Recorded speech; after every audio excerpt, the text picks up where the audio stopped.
Bonjour et bienvenue sur ce nouveau tutoriel.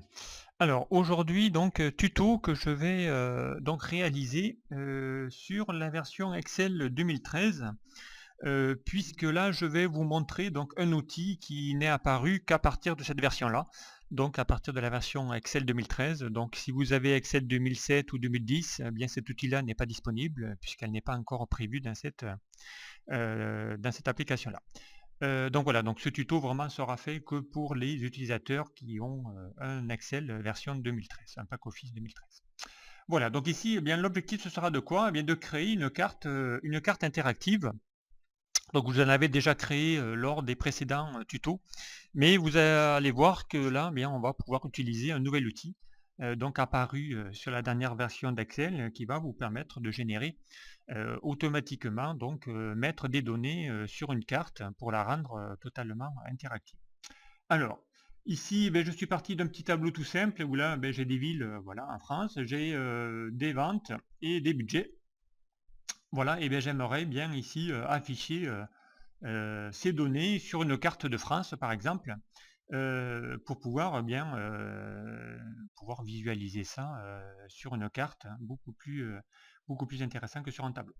Alors pour ça, on va utiliser donc un outil qui se trouve ici dans l'onglet Insertion de votre Excel 2013.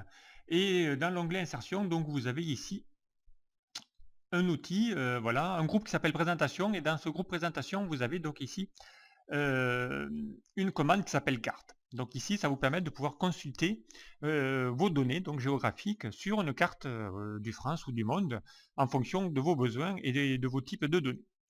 Donc dès que vous allez cliquer ici sur cet outil-là, donc vous allez donc ici faire apparaître ici une, euh, une application. Donc ici, dès que vous allez ici faire une nouvelle visite guidée, voilà, vous allez arriver ici sur, sur une carte du monde. Donc une carte que vous pouvez évidemment ici faire pivoter, voilà, par défaut. Voilà, ici, donc on peut aller zoomer. Donc vous avez ici les flèches directionnelles qui vous permettent de pouvoir faire pivoter votre carte, de pouvoir zoomer ou dézoomer également votre globe. Donc à partir de là, qu'est-ce que j'aurais besoin? J'ai besoin effectivement ici de pouvoir y insérer des données. Donc pour ça, on va ici aller cliquer ici dans volet calque. Voilà. Donc et on va pouvoir ici aller sélectionner ici nos données. Alors pour actualiser les données, ici cet outil donc de cartes, donc ici c'est une application hein, qui va se rajouter sur votre Excel 2013. Donc il faudra d'abord, puisqu'elle est déjà par défaut sur 2013, mais il faudra également l'activer. Donc ici vous avez la possibilité de pouvoir ici activer cette nouvelle application, cette add-in hein, qui s'appelle Power Map. Voilà, pour Excel. Donc ici, hein, c'est une application qui est totalement indépendante d'Excel. Hein. Si ici j'appelle mon menu, vous voyez que là, j'ai bien deux applications. Hein. Une où j'ai ici mes données et une autre où j'ai donc mon application, voilà, mon application PowerMap. Alors ici, on va ici réactiver nos données. Alors le première info et la première chose à faire, c'est de transformer vos données sous type de tableau. Donc ici, on va aller dans l'onglet Accueil. Et ici, dans le groupe Style, vous allez mettre ici sous forme de tableau vos données. Important, comme ça, vous allez pouvoir ici pouvoir actualiser vos données beaucoup plus facilement. Donc à partir de là, je peux effectivement, pourquoi pas actualiser mes données après. Hein. Si je fais F9, vous allez voir, donc comme j'ai mis ici, encore une fois, des formules aléatoires, je vais pouvoir donc utiliser ici ces données. Tableau que vous pourriez donc ici, dans vos outils de tableau, lui donner un nom. Ici, vous pouvez lui dire ma table. Voilà, vous pouvez ici donner un nom à votre tableau. Et à partir de là, on va pouvoir donc ici revenir sur notre outil. Et ici, donc, faire en sorte de pouvoir ici sélectionner les données. Donc ici, on va retrouver les données qui se trouvent sur mon tableau. Et à partir de là, je vais lui dire ici, donc je vais lui dire, prends ici mes villes. Vous voyez, dès que vous cliquez sur ville, automatiquement, donc il reconnaît ici mes villes que je lui ai inscrites dans mes tableaux. Ici, il va vous retrouver, bien évidemment, les données. Ici, voilà, j'ai la ville de Nice, il retrouve Marseille. Donc ce sont ici toutes mes données qui se trouvent ici dans mon tableau Excel. Les voilà. Donc attention, hein, ce sont des villes qui doivent être correctement orthographiées pour pouvoir être visualisées sur la carte. Donc dès que vous donnez des zones orthographiques, alors attention, il peut y avoir évidemment des données ou des villes, des noms de villes qui existent dans plusieurs pays. Donc attention, dans ce cas-là, il faudra lui préciser le pays correspondant. Donc là, on aurait pu effectivement lui choisir ici plusieurs définitions. Si vous cliquez ici sur la feuille, ici au niveau géographique, eh bien, vous pouvez définir ici des pays, des départements, des rues, des codes postaux. Voilà, donc ici, ils vous permettent de pouvoir gérer pas mal de données correspondant ici à vos données. Voilà. Donc à partir de là, eh bien ici, voilà, ben, j'ai mes repères. Par contre, évidemment, je n'ai pas de données. Moi, ce que je voudrais, c'est pouvoir y faire afficher ici des données et sous format 3D, puisque Power Map vous permet de pouvoir présenter vos données sous format à 3 dimensions.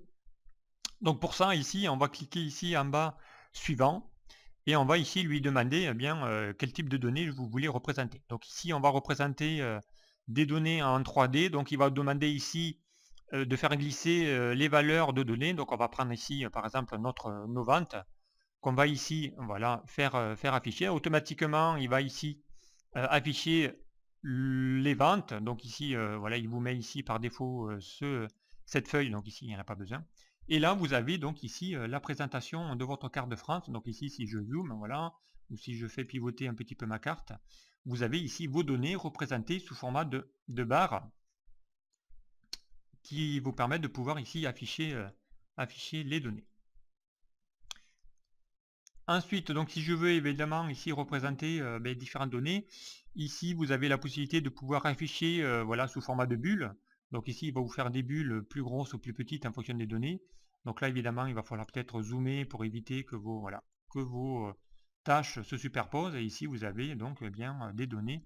Ici dès que je passe sur une petite voilà, sur une petite cellule, ben ici vous allez, il vous donne le nom de la ville, il vous met ici le montant correspondant. Donc ici, ben, plus la tâche est grosse et plus les données sont importantes. On pourrait également ici visualiser ça sous format, évidemment ici, sous format de carte thermique. Donc évidemment, dès que vous avez ici des couleurs eh bien, plus rouges, eh bien, vous avez des valeurs qui seront plus importantes. Donc ici, voilà, vous avez plusieurs types de présentations qui vous est déjà fournies. La dernière correspond, si vous vouliez définir ça, des régions. Mais là, comme je n'ai pas défini de région dans mon tableau, eh bien évidemment, il ne pourra pas ici fonctionner. Donc je reviens ici en mode, pourquoi pas, voilà, histogramme, sous format de barre. Donc on va peut-être un petit peu dézoomer. Je pourrais ici lui rajouter une autre donnée si je le souhaitais. Ici, si je veux également y afficher mon budget avec mes ventes, ici j'ai la part que représente ici mon budget en jaune. Et en bleu représente ici mes ventes. Donc si je veux avoir ça sur 2 colonnes ou sur 2 histogrammes différents, eh bien je peux ici aller cliquer voilà, ici sur le graphique ou définir voilà, des histogrammes groupés. Et là, ça me permet de pouvoir avoir ici mes données représentées donc sous plusieurs données. On a la possibilité d'avoir ici des informations supplémentaires sur votre carte. Si vous voulez ici afficher bien, des étiquettes de cartes, si je clique ici, vous avez ici les noms des villes qui s'affichent sur votre carte en fond. Voilà. On pourrait également choisir ici des thèmes différents. Voilà, ici vous pouvez choisir plusieurs thèmes. Vous avez des cartes un peu plus sombres. Voilà, sous format ici, voilà, on peut avoir ce type de présentation. On peut avoir des présentations voilà, un peu plus... voilà. Après, il y en a d'autres évidemment où on ne voit pas énormément de choses. Voilà, plusieurs types de présentation de cartes. Voilà, il suffit de choisir le thème que vous voulez avoir. Voilà, aucun problème. Donc si je veux retirer les noms et n'avoir que les cartes, je pourrais effectivement ici afficher ou ici désafficher. Je pourrais avoir également ici la possibilité d'avoir une carte plane. Voilà, du coup on n'a pas également la partie. On pourrait faire des recherches si je voudrais ici récupérer. On pourrait importer également des régions si on avait ici un fichier à part correspondant ici aux régions. On peut évidemment insérer une légende, donc ici pour savoir bien quoi représente ici les données. Donc ici bien on a ici un icône voilà, qui s'appelle légende. Si je clique dessus, il va vous insérer ici la légende, donc légende que je peux évidemment redimensionner, que je peux disposer quelque part sur ma carte. Voilà, donc ici je pourrais ici, voilà. Ici il vous met un nom que je peux évidemment modifier. Ici on peut mettre vente pourquoi pas. Voilà.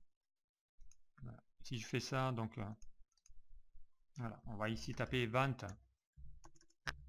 voilà, 2015. Voilà, on valide, comme ça on va ici mettre des informations beaucoup plus parlantes. Voilà, donc ça c'est une première présentation. On peut évidemment ici, bien dès que je vais ici cliquer sur les barres, donc on a de nouveau les informations. Concernant l'actualisation, évidemment, on peut évidemment bien actualiser nos données. Donc l'avantage, c'est que si je reviens ici dans mon tableau, par exemple ici, et que je veux rajouter ici une nouvelle donnée, par exemple, tiens, je vais même taper une donnée qui va être en Italie. Voilà, je fais ici, je tape la ville de Rome, avec ici des données. Voilà, donc je veux aussi bien voilà, revenir ensuite sur mes données, sur mon tableau. Voilà, on va pouvoir ici bien actualiser ici mes données de mon tableau. Il va falloir évidemment que je revienne ici sur mon actualisation, sur mon fichier. Voilà.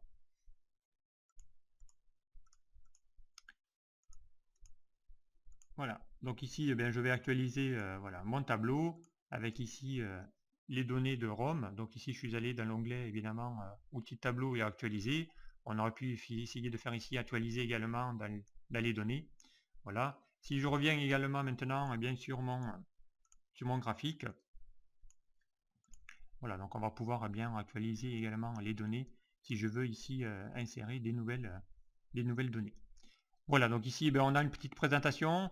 Évidemment, comme c'est indépendant, on a la possibilité ici de pouvoir désactiver ici ce mode-là. Voilà, on va pouvoir ici désactiver ici cette fenêtre pour avoir ici une partie voilà, complète. On va pouvoir zoomer. Voilà, si je veux avoir ici des données, on peut ici présenter ici, mettre ici, pourquoi pas, le sommaire là. Et vous avez ici un outil capture qui vous permet de pouvoir bien garder, puisqu'il faut, pour utiliser ici Power Map, avoir donc la possibilité de pouvoir donc actualiser les données. Donc il vous faut évidemment une connexion internet obligatoire, mais si je veux également ici récupérer cette carte et le mettre dans mon classeur Excel, donc ici vous avez un bouton dans la visite guidée qui vous appelle ici capture d'écran. Voilà, vous cliquez dessus, vous allez revenir ici sur votre dossier Excel. Voilà, et ici il suffit de faire un CTRL V et donc vous vous retrouvez avec ici à côté de votre tableau, voilà, votre carte avec vos données correspondantes ici à vos tableaux. Voilà, données que vous pouvez ensuite bien évidemment personnaliser de nouveau. Voilà, donc ici voilà un outil que je voulais vous présenter puisqu'il peut être vraiment intéressant de pouvoir donner voilà, mettre du visuel sur vos données, sur une carte. Donc ici c'était des villes de France, mais ça aurait pu être des villes d'Europe ou des États-Unis ou du monde entier. Donc ici voilà, la plupart des villes sont reconnues par l'outil Power Map. Voilà, bien écoutez, merci de m'avoir suivi. À très vite sur un prochain tuto. Au revoir.